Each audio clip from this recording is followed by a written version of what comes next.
What is the best FNAF game? That's a question that has been up for debate ever since the game first came out in 2014. Many people say that Security Breach is up there due to it being a fresh and new take in the community, while I've seen people say that FNAF 3 is the best in the franchise. Well, after I did my FNAF fan games video, I began to wonder myself what the answer could be. The topic could truly be a bigger debate than any election for the United States. It is all dependent on opinion, and this video could get me in trouble with the community, but why I wanted to answer this question. So, I went ahead and played all of the FNAF games on the main series to see what is truly the best game out there.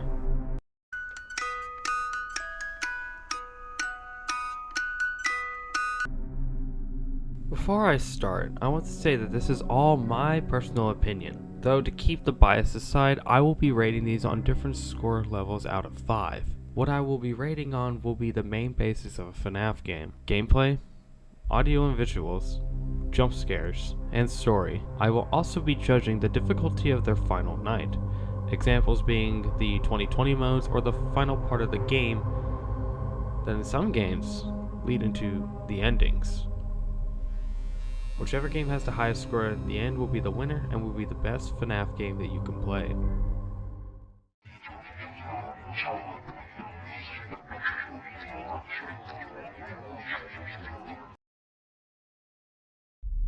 The first entry into the game series is what sets the standard for the remaining games to follow.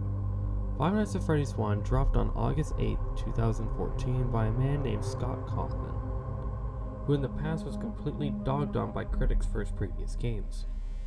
Mainly notable was one of his games, Chipper & Sons Lumberco. It was hated on because the animals looked more like animatronics than actual animals.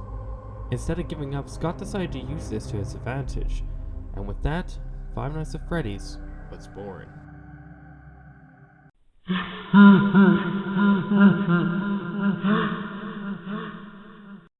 Let's start off with the gameplay of the game. You load into the game and you are met with a left and right panning camera where you see two hallways on both sides. At the bottom of the screen we have a bar that when you hover over it, a camera system pulls up. You are able to switch to the cameras and have a nice look around the pizzeria. The animatronics we are having to deal with here are Freddy, Bonnie, Chica, and Foxy. Bonnie and Chica will continue to move throughout the pizzeria.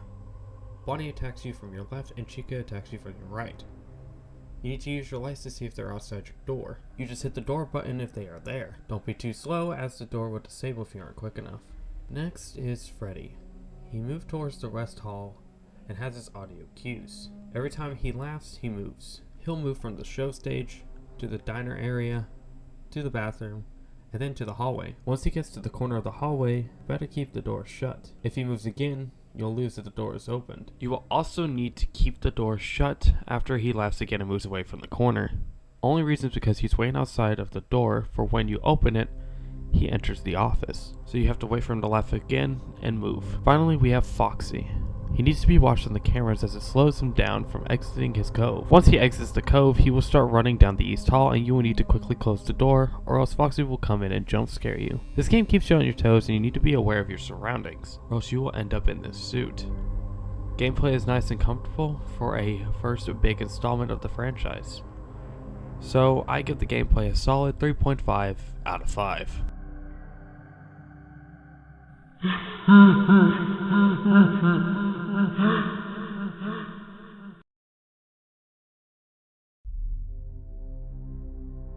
This game uses audio and visual effects to bring a more absence of action.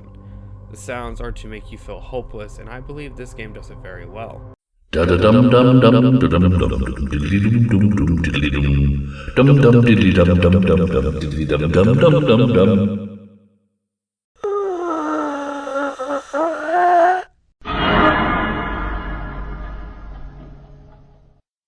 Visually, the game has this old restaurant time feel with these animatronics that have been through a lot in the past years. Along with the static and the visual, the flashing "it's me" to give the extra helpless vibe that the game goes for. It puts you on extra alert for something that isn't even a threat. It is to throw you off and put you off of your game. This game and the audio and visuals are almost perfect, so I'll give it a good 4.5 out of 5. The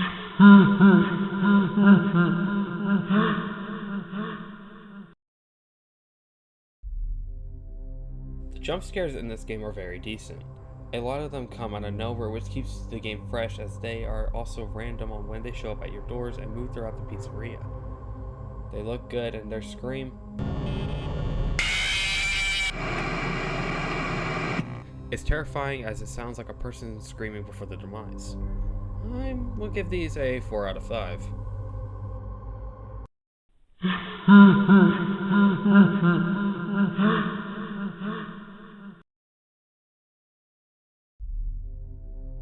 There really isn't much to go off of here, as this game is just to set up the entire storyline. Sure, there are the papers that show what had happened, and of course the phone call for the first initiation of the bite of 87. They used to be allowed to walk around during the day too, but then there was the bite of 87.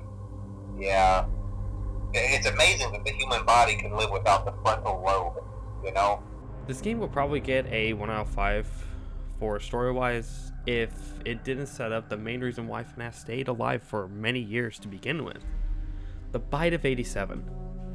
It led to many theories and speculation on who did it. Mainly, fingers pointed to Foxy, as he is out of order and his jaw seems to be broken, which is probably caused by the bite. His teeth are also very sharp and they can do some damage. With the bite playing a big role in the FNAF series, I'm going to give this story a nice 2.5 out of 5.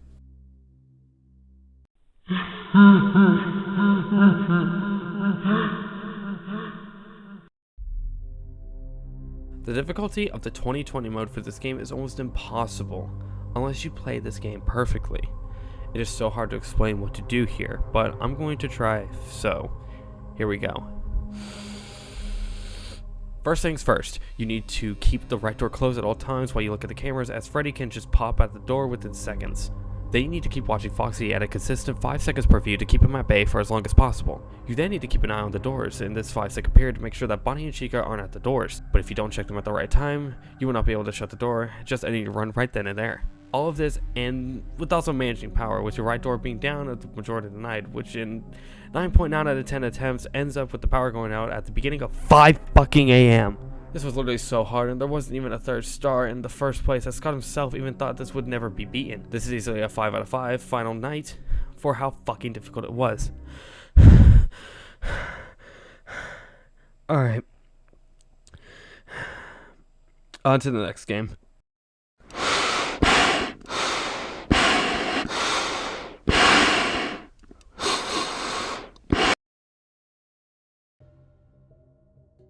FNAF 1 became very popular in the community after many popular YouTubers had gone through and had beaten the game. It sparked the game's popularity and it became the talk of the YouTube scene for quite a while. Then, at its first peak in popularity, Scott Cawthon released the FNAF 2 trailer on October 21st, 2014, and then released it on November 11th, 2014, only 3 months after the original game had released. Everyone was excited to see what new games were coming for story-wise, but they were not prepared for what has to come whenever they booted up the game for the first time.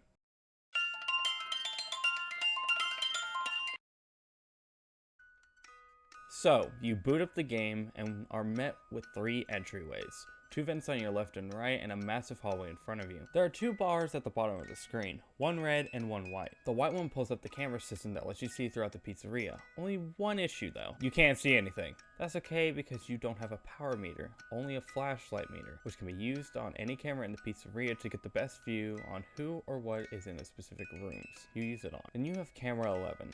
You have to keep a music box wound up or else the puppet will come out and you can't do anything to stop her after that. So keep that music box wound up enough to where you can do everything else. The red bar is a mask. You need to put it on whenever someone is either in the office or poking their head through the vent. You can't do anything else while you have the mask on, but it makes sense because if you show signs that you are an animatronic, then you would be yeeted into the next dimension and stuffed inside of a suit. This will work on most of the animatronics, other than the puppet previously mentioned, and of course, Foxy. Foxy will appear at the end of the hallway, and then this is where your flashlight usage needs to be mainly used on Foxy, as the flashlight will stun him and eventually cause him to malfunction and reset back to the parts and service room. This gameplay gets pretty intense as it keeps you on your toes when you have so much to manage of just one night. It makes it challenging, and I'll give this gameplay a 4.5 out of 5 as there are some bugs where your mouse will not put on a few times whenever you clearly move across it.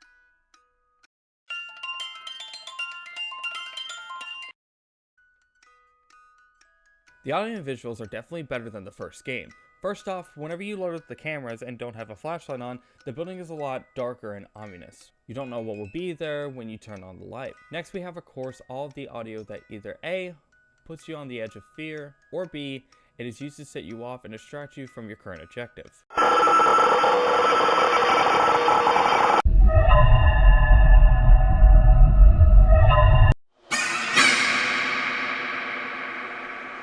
Finally, we have the more important visuals. The toy animatronic models are very childlike, and I believe that makes them even scarier that way, as it could imply that an actual child doll came to life. We also, of course, have the withered animatronics.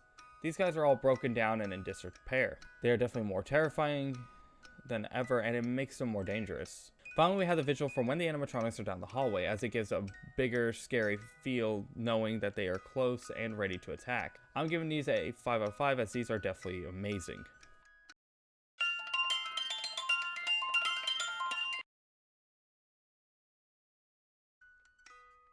The jump scares in this game come more out of nowhere. They look good, and even when the puppet is released, her jump scare is also random from when she leaves the box to the office. These will also get a 4 out of 5 like FNAF 1, as some of the animatronics have some out of place jump scares, like Foxy jumping through walls or even the cameras.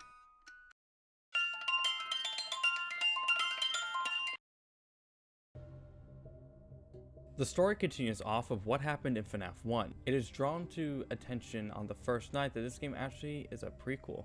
Yes, stay with me here. The pizzeria we are in actually takes place in 1987. You may recognize it as Phone Guy mentioned it on night 1 in the first game. Speaking of Phone Guy, he is another example of this game taking place before the first game, as he is alive and gives you the same phone calls like he did in FNAF 1. Now, how does this tie into the game being a prequel? Well, if you remember correctly from the first game, Phone Guy actually dies on night 4 while he is leaving you his message. I always wondered what was in all those empty heads back there.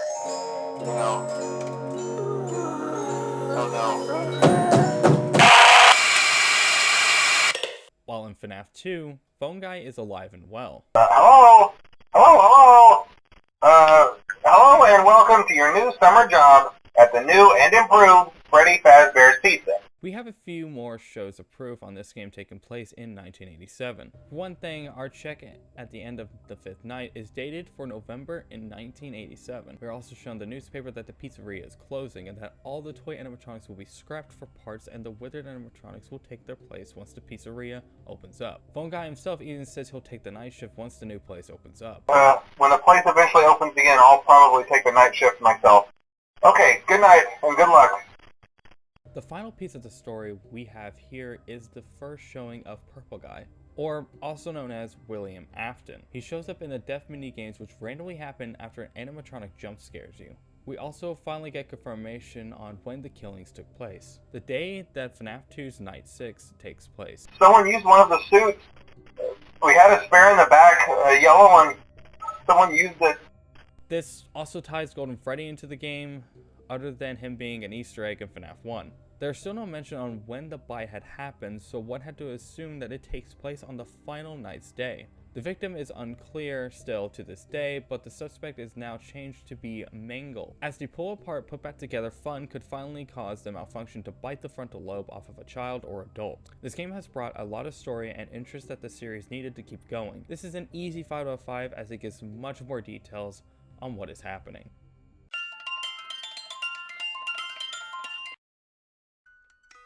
Okay, so can I say that this night is harder than FNAF 1? I already gave that game a 5 out of 5, so I guess you know where this is going.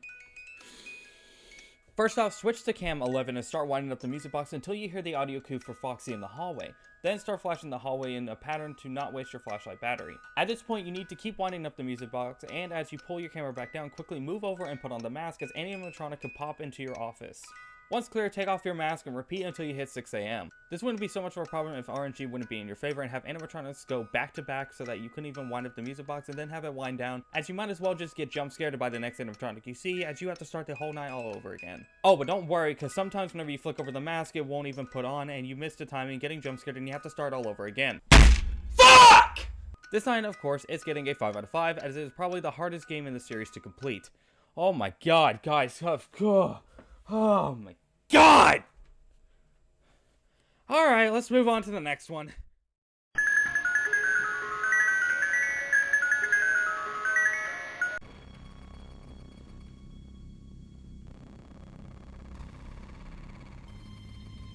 Released on March 2nd, 2015, after the major success of FNAF 2, Scott wanted to quickly move on to the hype and make the next installment something never seen before. Thus, the teasers released and got many fans intrigued and hyped for this new game. However, was the hype way overrated?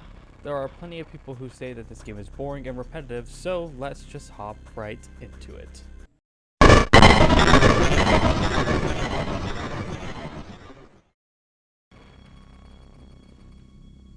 The way of playing FNAF 3 is straight up flawed in many ways. Why is that, you may ask? Well, take this into consideration. You are given two panels. One is of course your cameras that have two levels to it. One's the establishment and one's to the vents. You're needing to watch for Springtrap.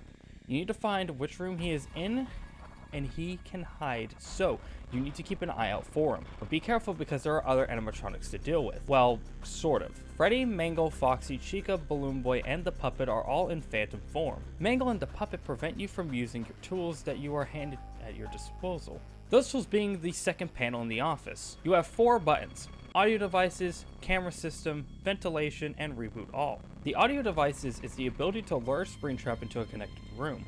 You will need to reboot it either after using it a certain number of times or if you catch Mangle on the cameras as she messes them up when seen. The camera system is pretty obvious as you need to reboot it when the camera screen goes dark. Finally, it's the ventilation. It will go out by mainly getting jump scared by Freddy, BB, Foxy, or Chica. BB will appear at random whenever you open up the cameras, and you will have a split second to either switch cameras or close the system. Freddy will walk in front of you through the glass, and if you stare at him, he will pop down outside and pop back inside your office. Chica will appear on the arcade machine on camera 7, so just switch off of it whenever you see her. Finally, Foxy will appear in your office if you stay on the cameras for too long. These guys jump scare you, but they won't kill you. More on that later. The ventilation will need a reboot, which gives Springtrap all the time in the world to move. Springtrap is the only one who can kill you, which can ruin the atmosphere on watching for the phantoms. The only big problem is the Puppet, which will just get up and close to you and won't leave you alone like you to your ex that dumped you 8 years ago. You aren't allowed to do anything with him just in front of you and the entire time, so just accept your fate at this point. Now, why is this all flawed, you may ask? Well, you could just soft lock Springtrap. Once you see a room he's in, just keep an eye on him and lock the vent, that way he can't escape that way. It is boring and repetitive in my opinion. I would give this a 1 out of 5, but the concept is good on paper, just poorly executed. So this will be a 2 out of 5.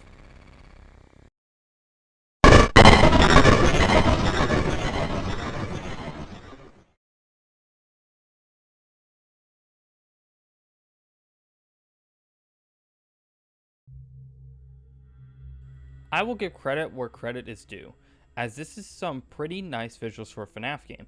It captures the horror-themed attraction, as I can see this actually being a thing. Though, that is where my praise ends for this game. There isn't much to go off of for audio portions on this list, other than these examples.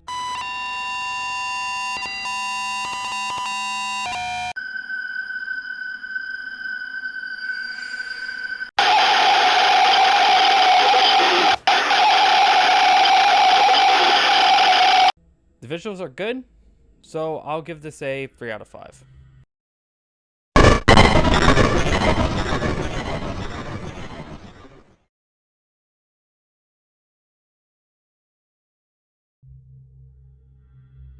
As I had mentioned earlier, Springtrap is the only one that is the main threat to you.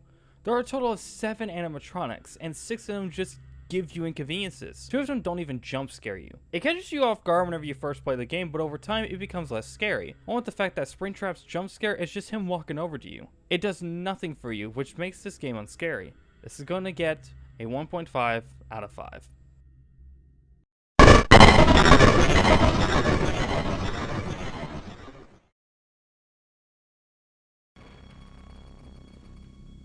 Fazbear's Fright takes place 30 years after the events that took place in FNAF 1.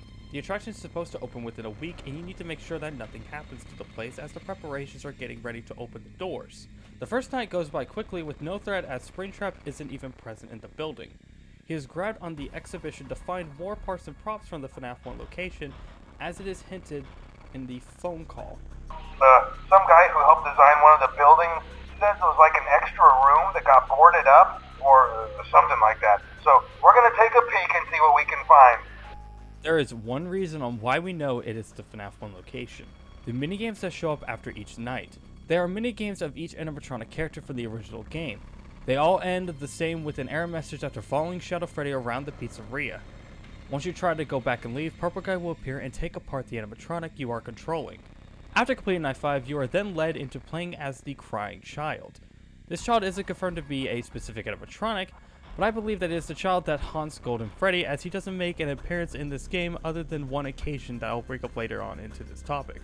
Once you walk your way over to the dismembered animatronics, you will be able to move up into the room that would give you errors to begin with. You will then see Purple Guy freaking out at the fact that you are a ghostly spirit and have 4 others blocking the exit. You follow him around until he does the unthinkable and runs towards the animatronic suit of Spring Bonnie. He thinks he is safe now, but this was the plan all along. He had rushed to put on the suit and had forgotten about one simple thing that happens when it isn't properly prepared. Total spring lock failure. Do not touch the spring locks at any time. Do not breathe on the spring locks, as moisture may loosen them and cause them to break loose. This is where he dies and sits for 30 years as his spirit is trapped inside the suit until he is repaired and put into the attraction. The revenge of the children he had murdered starts to backfire as he seeks his own revenge that leads into the next games. After going through his final minigame, you are met with the bad ending screen. You couldn't save the souls and they are still trapped. How do you free them? There are hidden minigames that are found inside of Fazbear's Fright. It is like posters to click on or a secret number code on the office wall. Once finishing these minigames in the way that they are intended as secret passages, you then need to finish Night 5 all over again and replay the Crying Child minigame. Once that is complete, you will get the good ending.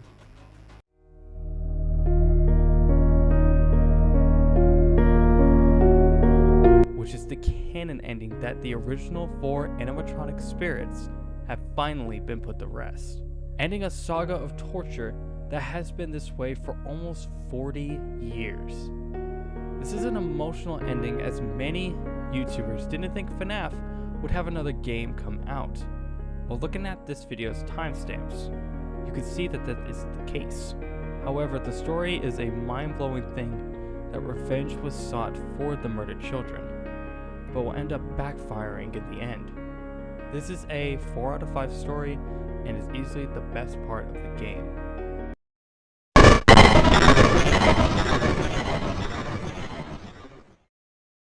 You probably already know where I'm going with this. The strategy of holding Springtrap in one room also works here. I'm just gonna cut to the chase as this being the worst final night in any FNAF game. 1 out of 5 is my rating for it.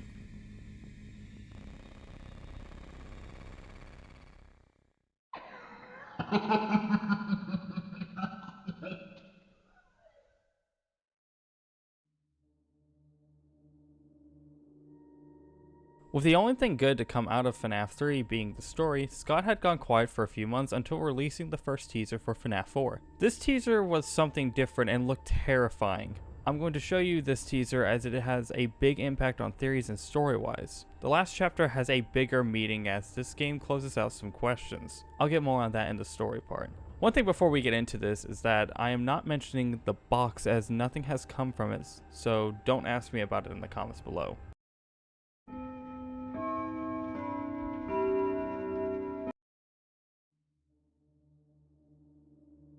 This is definitely the best unique gameplay style a FNAF game has ever had. You are in a nightmare scenario with monsters coming after you. Only difference is that these monsters are actually animatronics in nightmare form. This sounds basic on paper, but this is more terrifying to having to do that act than just thinking about it. You have 2 doors on either side of the room. Why 2 doors? More on that later. Nightmare Bonnie will come from the left and Nightmare Chica will come from the right. They will slowly reach your doors, and this is where audio features and directional sound comes into play. You need to be able to hear footsteps coming from either side of the door. Hear them and move quickly as you won't have long. Once at the door, listen for breathing. If you hear no breathing, shine a flashlight. But if you do hear breathing, shut the door until you hear footsteps walk away. The next thing you need to worry about is behind you on your bed. You will hear little screams and moans. Those are the Freddles. There are 3 in total, and once you ignore them for long enough, Freddy will come out and jump scare you. You just need to turn around from time to time to shine your flashlight on them to scare them back under your bed. You have to repeat this a lot of times at night, so strategize carefully. We also have Foxy. He will appear in your closet at random, and then begin a cycle. You need to go over to him from time to time and shine your light on him and shut the closet door to slowly back him into his previous cycles until he turns into a Foxy plush. This is how you survive the first 4 nights. Night 5 changes everything. You will be up against Fredbear. He will use his audio cues to tell you where he is. Find him and shine your light on him. If he is at one of the 2 doors, then quickly close the door after seeing him. If he is behind your bed, then flash your light on and off until he disappears. Finally, if he is at your closet, then just do the Foxy trick on him until he leaves the closet. Be careful as sometimes he switches cue mid-movement. Night 6 and the final night have Nightmare, which works the same way as Nightmare Fredbear. So just do what you did before. This gameplay makes you have to stay silent, and there are no other noises than the outside world. This is a pretty scary game to play, so this will get a perfect score of a 5 out of 5.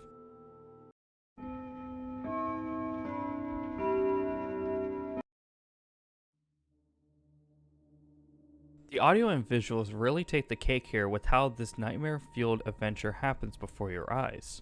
The room you are in is straight up out of a nightmarish scenario. We also come along with the animatronics, which the models weren't as important as they are now. They are exactly what a child sees in a fear of animatronic robots. These visuals are also getting a perfect score for just being nightmare fuel to many childhood nightmares.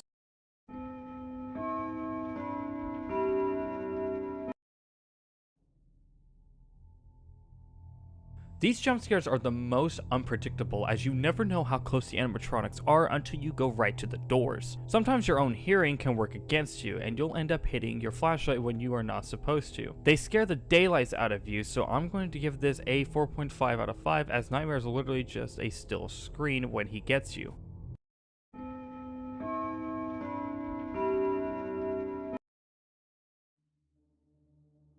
The main story of this game takes place during the Before Night Sprite minigames, where you need to walk around the location you're in to find where your brother is hiding. Once found, he will jump scare you. The 2 siblings are part of the Afton family. They are the sons of purple guy William Afton.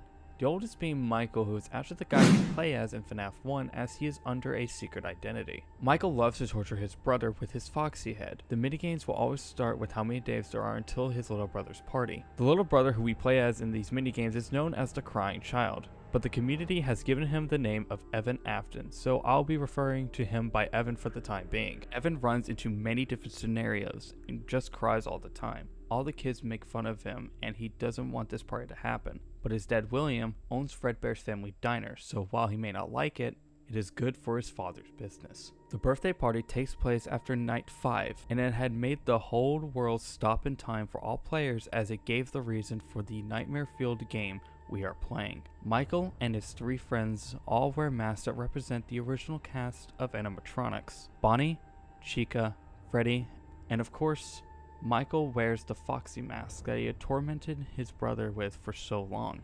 With William having to worry about the customers and the other kids thinking this will be a funny joke, Michael and his friends take Evan over to Fredbear and make Evan try to give him a kiss. Evan is then stuck inside of Fredbear's mouth, and as the tears of Evan stream down his face onto Fredbear, the animatronic bites down onto Evan's head. The whole world stopped as they had just witnessed the bite of 83.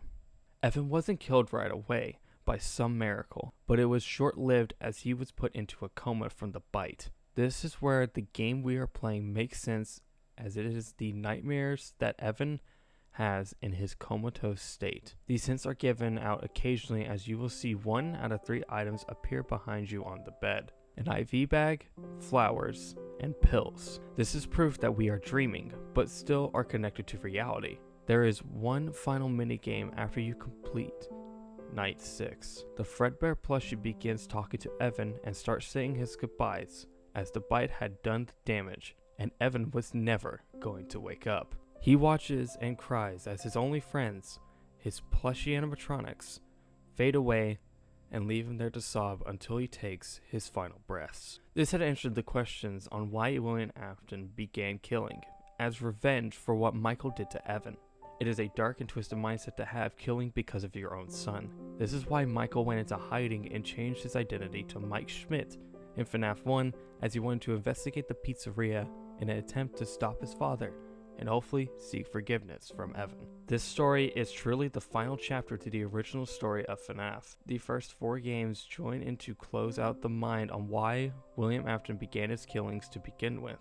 This is perfect storytelling and is getting the perfect score.